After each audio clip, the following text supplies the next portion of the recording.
Hi, I'm Falada. Welcome to my kitchen today. We are going to cover two different types of recipes in this session. The first is an item that would make a nice addition to any potluck, and the second is something special that you can take to your host. The first item we're going to make is a chicken and spinach pasty. Pasties are fairly standard in the period that we study. They were probably developed from pies, meat pies of some sort usually, because they're normally savory, and later developed probably into what we consider a sandwich. So they would have normally consisted of some sort of small game animal like a rabbit, and combined with whatever vegetables would have been available at the time, or maybe some roots and tubers to give it some bulk, served with a cheese, wrapped in a pastry and cooked, and then maybe served with a chunk of cheese if there was cheese available.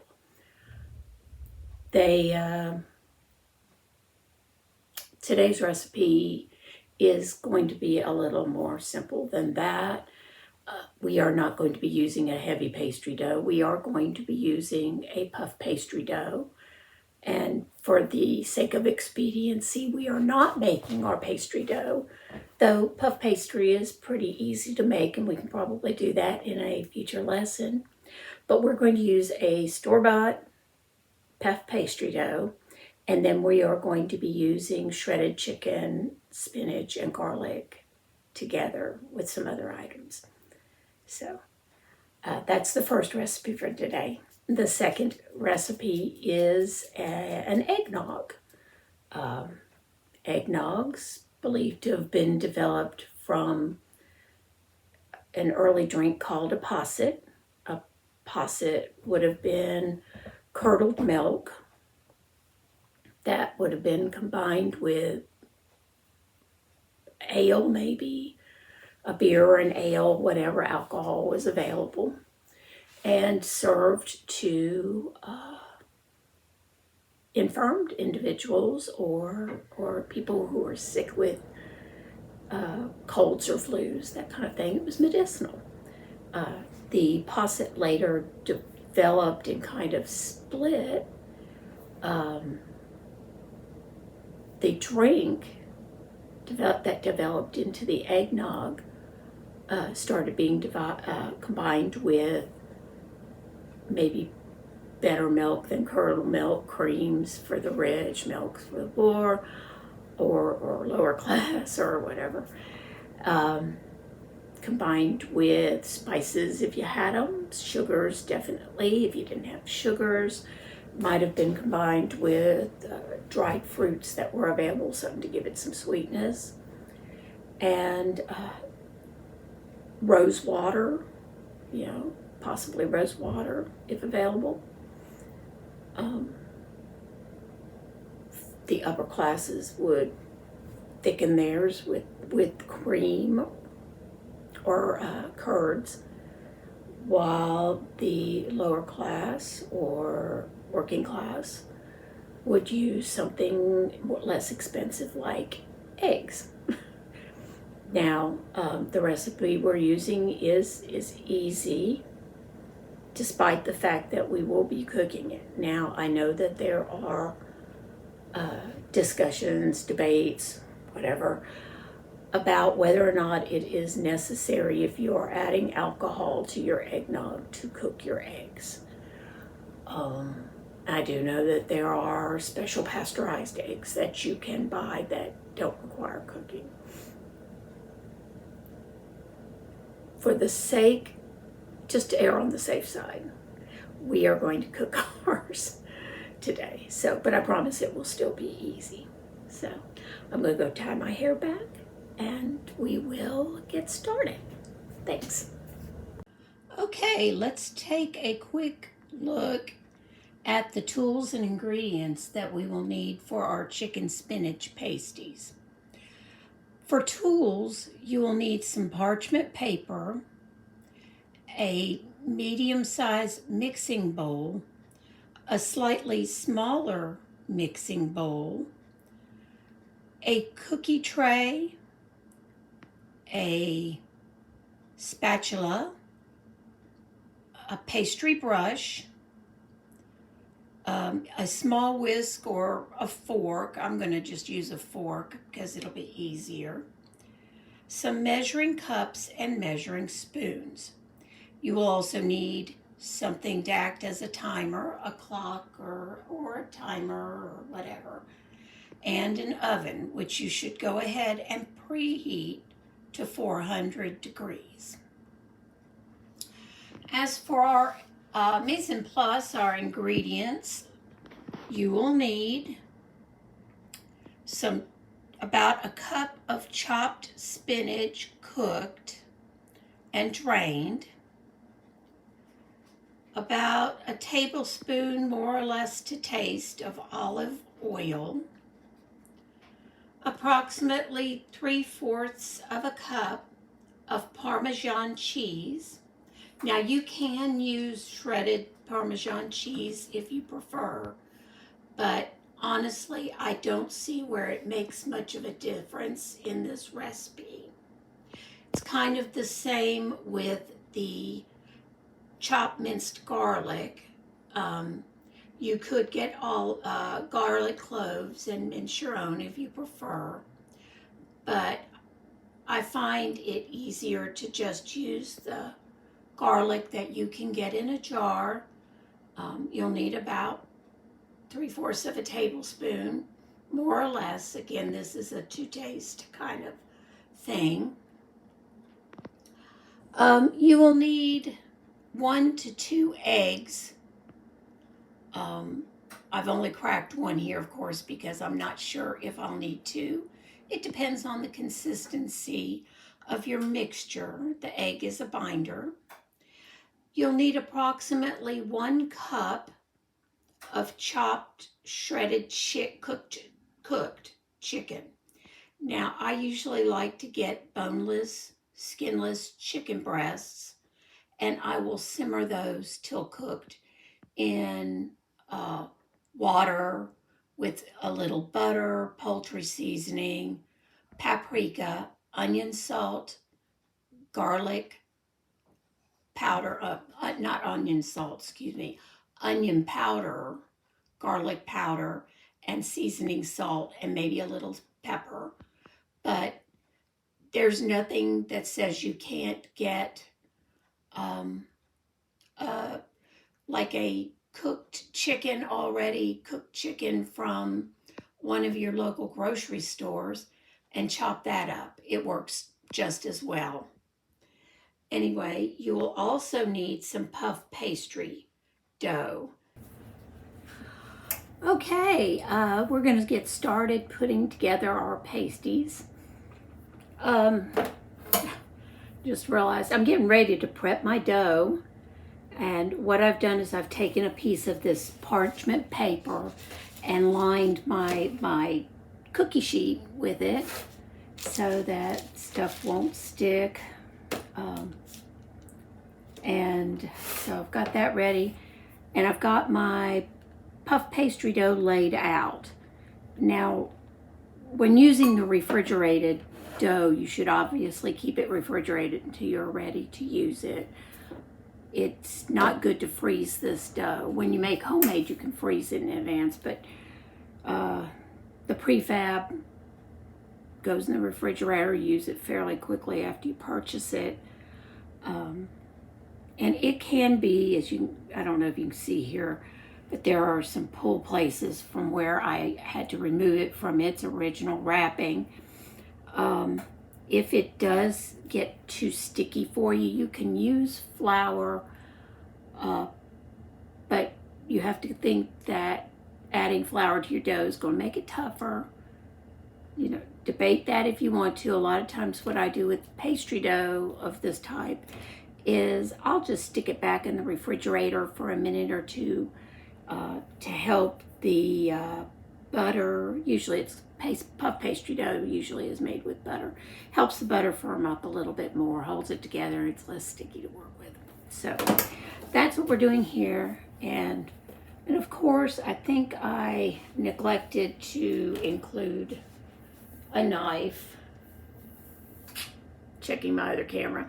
To include a knife in my supply list. So yeah, you'll need a small knife when you go to cut this. What I'm going to do is I'm going to cut mine into squares and just do a center fold over, and you'll see that in a minute. You could also just do a complete fold. You could do spirals with this even if you wanted to, but for our purposes today, we're going to just do cut squares and then center folds. And I'm going to make mine, I guess approximately 4 or so inch squares. Maybe I'm looking at my piece of dough and debating, and I think maybe I'll just cut it down the center. So 4 or so inches. You can do the same thing and make them smaller. Instead of making pasties, make little appetizers with them.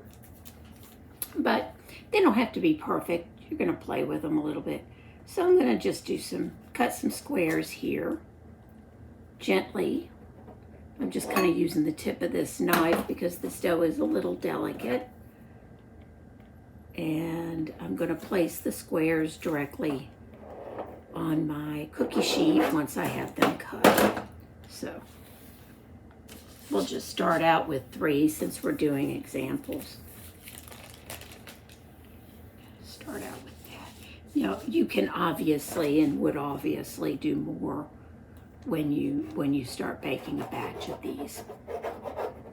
But trying to keep thoughts about time.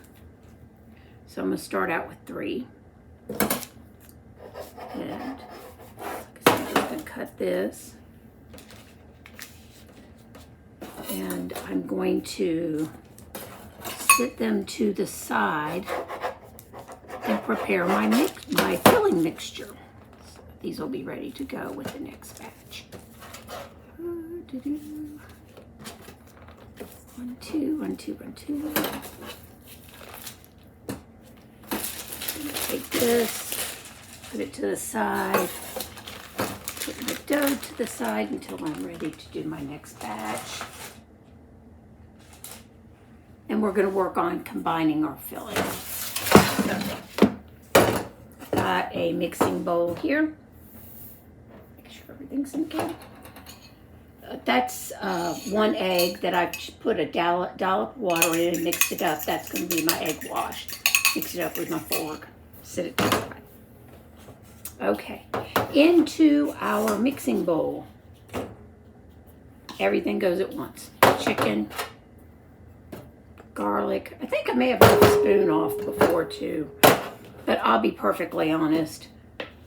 I normally use my hands on this. Scrub my hands good, get in, just mix it up with my hands and form my pasties. My egg, my olive oil, and my Parmesan cheese. So just to go over this again real briefly. This is a cooked chopped spinach, Parmesan cheese, cooked chopped chicken breast, an egg, and some olive oil, okay, and some garlic. I've made this a number of times. Maybe start out, if you haven't made it before, I'm going to add about a 1/4 teaspoon of salt and a 1/4 teaspoon of pepper. You may want to taste it and see if you like that combination once it's cooked, and then the next time. A adapt it for your needs. If you know you like a little more salt or whatever, go ahead and do it now. But so that's what I've got there. All goes straight in the bowl. I'm going to clean, washed hands. I'm just tossing it, okay? All together to make my filling. So this really works up very quickly. It's easy, especially if you just keep the ingredients on hand. Something comes up the last minute, very easy to throw together. If you need something quick for a party. And that's about the mix of it. I'm going to show you. See, it's kind of, the egg is the binder. The cheese also kind of acts as a binder. And it's about this consistency. It's a loose and wet, but still sticks together. So you're going to take your filling and take your pastry dough. Put just a dollop in the center. Kind of so. And again, this thing about this is that you're just going to have to eyeball it and see what works for you a little bit. There are no set exact measurements on this. Let's get a kind of a, see how it feels to you. So I'm putting, I guess, because these were 4x4s, I guess between 1/8 and 1/4 of a cup of the mixture in. Maybe closer, these are probably closer to 1/4. But I'm just kind of eyeballing it. And because of the way we're going to fold them, I have put the filling mixture in the center and like a log. Because I'm just going to do a center fold from a corner to a corner. If you were doing fully covered, you put your mixture down in a corner and leave a spot so you could fold over.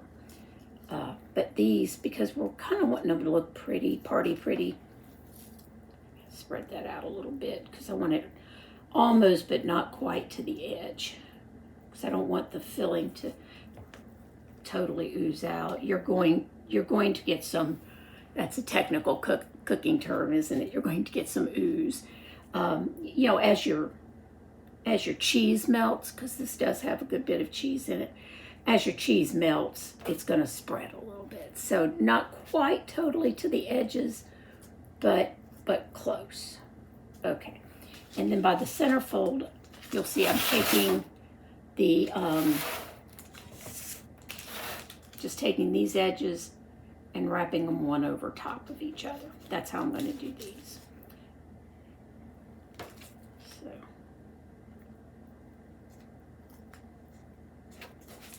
Kind of firm them up a little bit.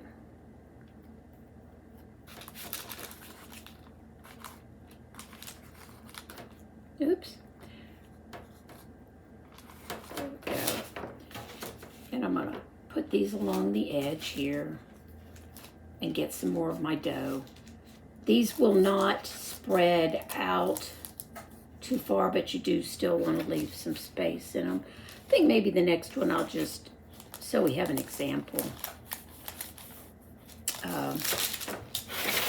Maybe I'll do one totally square, just as an example of how you do a totally folded over pasty. Now this dough is sticky enough, it kind of adhered to itself, okay? If it didn't, you could use a little of your egg wash mix and put it a little bit along the edges to help bind it. Or you could use plain water if you wanted. So this one, you'll see I'm just pulling totally over. Oh, probably have a little too much filling in that one. I'm going to take some of that out. But this is just a sample. I'm going to pull that one completely over. seal down the edges. So it's kind of like a turnover. Pinch them. Pinch your edges, pinch, pinch.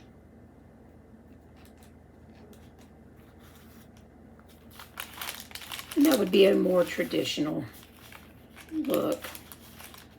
And again, if you were using a heavier dough, like more like a pie dough or something, a heavier pastry dough, forming them like this would probably be easier, but because we're using puff pastry dough and it's a more delicate gut dough, it's,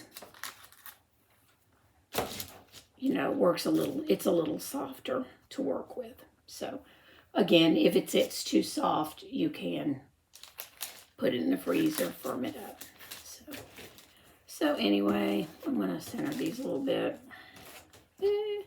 Nice thing about the open ones, if some of your goo falls out, stuff it back in there. If you don't think you got not quite enough goo in it, stuff some more in there in the edge.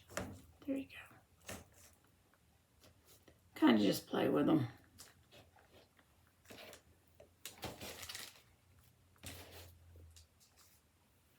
That one looks a little empty on the end, doesn't it? Let's just do a little more out to the edge. Okay. So once you've got them formed, however many you're going to make, you would take your beaten egg wash and your pastry brush, and you just a little bit over the top to help brown it. Now, pastry brushes are not, this is a silicone one. It's nice. It cleans up real easy. If you don't have one, you can just use the edge of a paper towel that you've dipped in this. You can use your finger and kind of spread over it. This is just a little easier to work with. And we're going to try that. Okay. There we go. Okay, once you get them formed, however many you're doing, you're going to put them in your oven. And they should cook for, maybe I'd start them out with 10 minutes. Kind of keep an eye on them. Different ovens cook different. But you just want them to get browned and the center to get good and melted. As we said before, your chicken's already cooked. Your spinach is already cooked. So you just want enough for your egg to set and your cheese to melt. So we'll come back and look at this in a minute once it's done. Alrighty, here we have our finished pasties out of the oven. As you can see, they came out nice and brown on top. That's due to the egg coating that we did. And the nice thing, I've got this spatula here, but honestly, on this parchment paper, once it cools, they lift right off. So, just let them cool, lift right off. And you've got whichever style you decide to go with. You have a nice little item to take with you to your party. So there's our item for the potluck portion of your party. And in a few minutes, we will get started on the ingredient list for your host gift, which would be your eggnog. Let's get started putting together our eggnog for our host gift. We're going to go over our tool list and our ingredient list. And it's always best to have everything you need together before you start, just so you don't forget anything.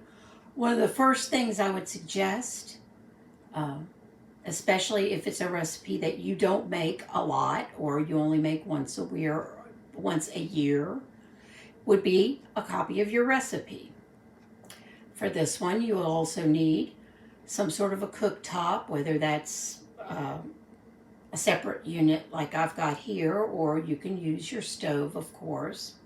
You'll need a saucepan, a couple of mixing bowls, a strainer, some measuring implements, a spoon or two, a whisk, a funnel, and finally some jars to put your finished product in. Then for your ingredient list, you will need, let's see, you'll need a pint of whole milk, a pint of half and half, and a pint of whipping cream. You'll need 1 cup of granulated sugar, 1.5 tablespoons of vanilla, and my vanilla is in that jar because I make it myself. You will need 4 to 6 egg yolks. And if you're worried about wasting your egg whites, don't. You can always save them in a sealed container in your refrigerator and use them later. You can add them to your morning scrambled eggs, or you can make meringues. There's lots of things you can do with egg yolks. So don't throw them away, just save them in your refrigerator. Okay, let's continue here. You'll need a tablespoon of ground cinnamon, 1/4 of a teaspoon of ground cloves, or you can use some whole cloves. Just be sure to pull them out of your mixture before you decant it. And then the nutmeg. Regarding the nutmeg, normally you see it put on right before serving, kind of as a garnish. It's an ingredient that acts as a garnish also. But because we are giving this as a gift, we're going to go ahead and put some ground nutmeg in the mixture itself. And then finally, you need something to give your eggnog its kick. We're going to use some spiced rum. I've got a pint of spiced rum here. That should be more than plenty for this. You could also use whiskey or regular rum, or you could use brandy. It's your choice to taste. So it actually, you don't necessarily have to add any at all if you don't want to, but we're going to add some for this recipe here. So give me just a second to reorganize some of this stuff and we'll get started. Okay, let's get this party started. We're going to begin by adding our pint of half and half and our pint of milk to a medium saucepan, which we have turned on a medium heat. And we're going to start letting that come to I don't want to say a boil, but you want it to start warming up. So I'm being very careful that this, don't stick your hand on stuff. Just trying to make sure this thing is on. So, okay, so while that is starting to warm, we're going to take our egg yolks and put them in a pan. And we are going to whisk that together with our cup of sugar. And it's going to be a little gelatinous, right? But you just want to kind of combine them until they're a little fluffy. This is kind of bound up a little bit. So what I'm going to do to loosen this a little bit is just keep mixing it. If it turns out that's a little solid, it may mean you need another egg yolk.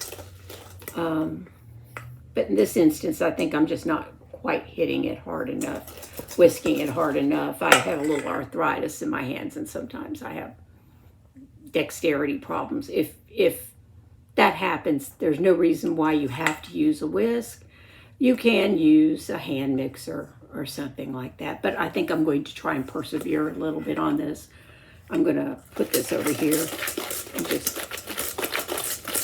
mix this up best I can. See how it's starting to loosen up and get a little bit lighter in color. So that's what you're wanting. So we're just going to keep mixing this a little bit. While we're mixing this, we're going to periodically check on our milk and see how it's going. You want to make sure your milk gets good and hot, but the last thing you want for that to do is scald. So you got to keep an eye on it. So I'm just going to kind of mix this up a little bit more. I'm going to test this milk. If you have a thermometer, you can certainly do that. My thermometer decided this week to break, so I'm winging it. It's getting warm, but it's not hot yet. So we're gonna keep mixing this up and keep letting that warm up.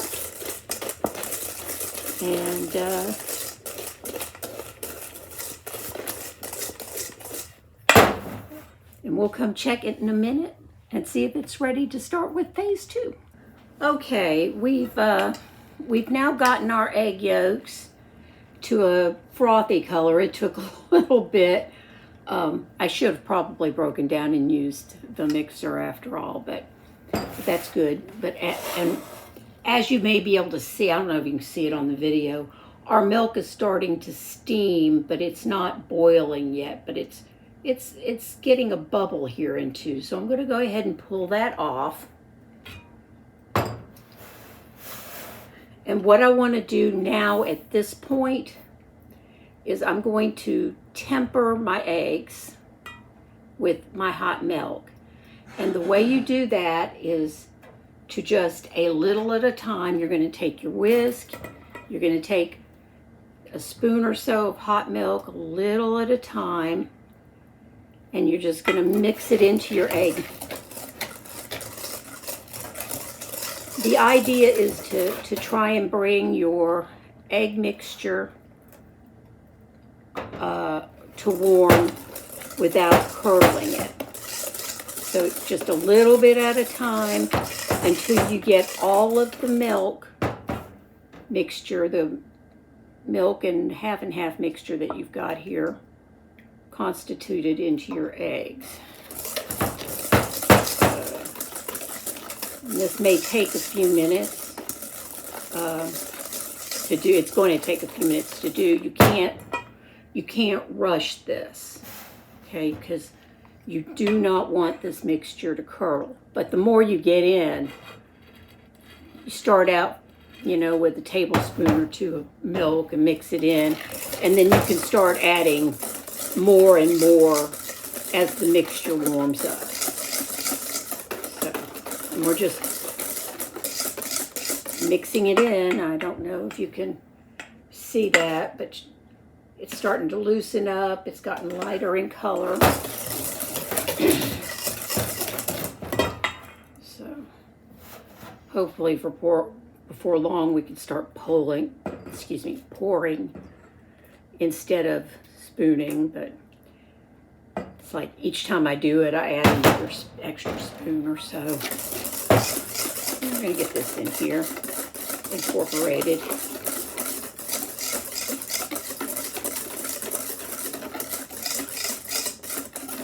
And we are, of course, adding the milk to the egg and not the other way around, so we can control how much is going into it. Yeah, that's getting good and loose now.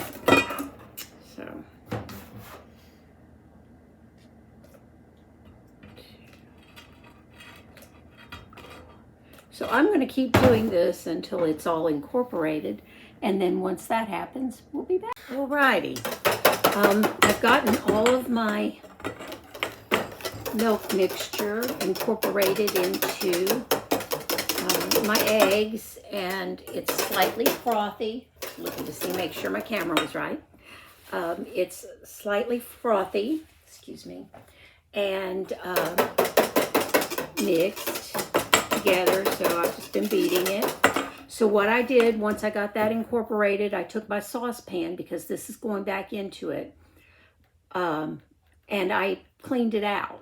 I didn't want any egg residue left over that might have congealed as the pot cooled to get into my mixture.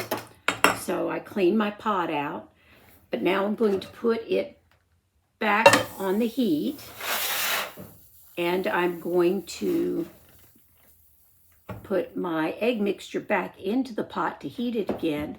But before I do, I'm going to whisk in my spices, my cinnamon, my cloves, and my nutmeg into my mixture.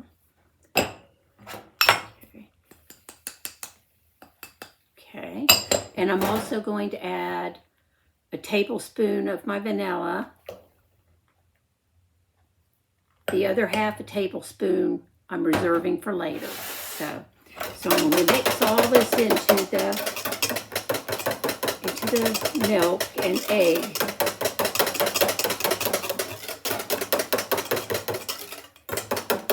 It gives it a slightly brownish color. Then I'm going to return this to my pan, to my heat. And again, it's still on a low heat. Because at this point, you don't have to worry about the eggs congealing so much, but you surely don't want your milk to scald. So I've whisked all that in, and I'm going to continue heating it until I don't want it to boil, but I do want it to thicken. So we're going to heat this for a little bit. That'll probably take about 3 to 5 minutes. So instead of having you on here, I'm going to pause this again, and we'll be back in a few minutes. All right, we've gotten to a point. I had to pull the mixture off. You can see that it has gotten a lot darker in color and a lot thicker. And like I said, we didn't want it to boil, so I pulled it off. What we're going to do now is we're going to strain our mixture into a bowl so it can cool off. Now, the only reason we're really straining this is just in case you have any lumps. It looks like I have maybe some spices that have lumped up a little bit. So just to be sure, you may not need to, but just to be sure, we're going to go ahead and strain this as we pour it into our bowl.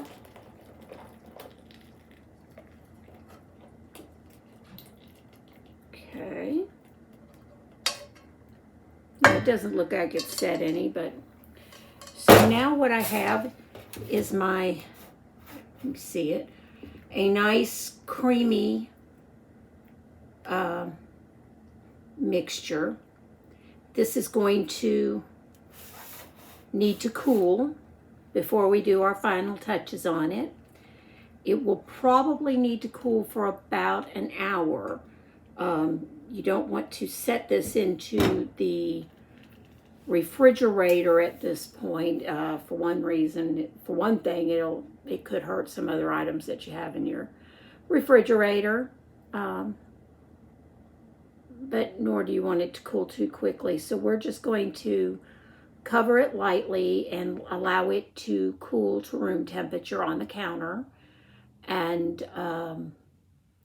then we'll do our final touches and bottle our eggnog. So, okay, we've reached the very easy final last step of our eggnog production. Our warmed eggnog has now come to room temperature. So we are ready to add our final ingredients and bottle it. So we're going to add half of a tablespoon of vanilla. Going to whisk in a pint of heavy cream.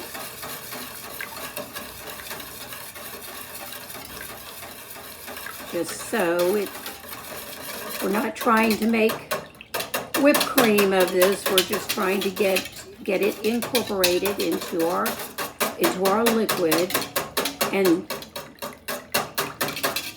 make sure it's all combined. Looks like our cream was probably still a little colder than the rest of our eggnog, so it's wanted to congeal a little bit, but as long as you keep whisking it, it'll eventually work its way smoothly into the rest of your eggnog. See, that didn't take too long at all. Okay, and now here's our final step. We're going to add our kick, and into the mixture goes our pint of spiced rum.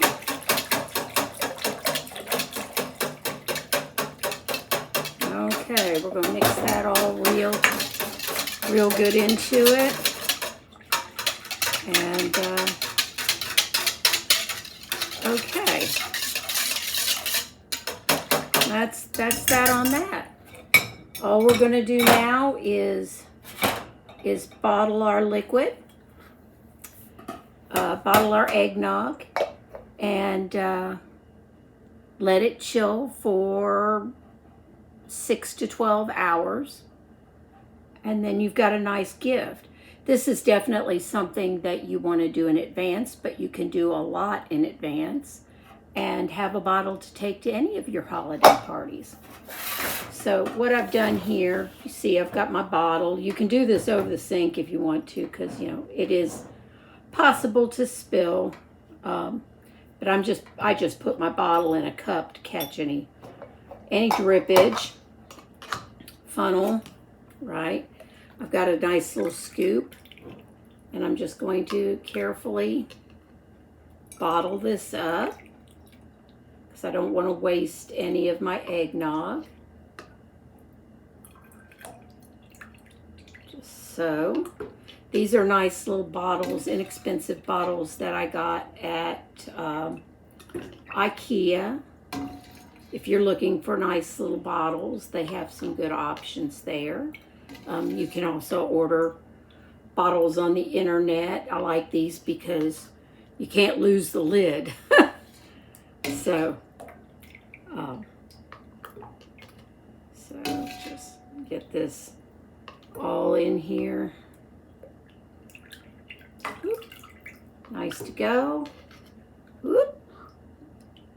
May have overdone it there. Got a little too much in. I'm going to pour a little bit of that back. Cork it up. Wipe off my drippage that I got on the side of my bottle. And there it goes. You've got a nice little bottle of eggnog. Add a nice little bow. Maybe a label. Label's a good idea. And anytime you give a homemade food gift, including the ingredient list is smart so that you don't inadvertently give something to someone who's allergic to an ingredient. And that's it. We're done with this. And in 6 to 12 hours, we're going to have us a little taste test. But until then, this goes in the fridge. You want it, heavy cream, milk. You want to make sure it stays very chilled. So we'll see you in a little bit when we taste our products. Is the coast clear? Yeah, John. Good.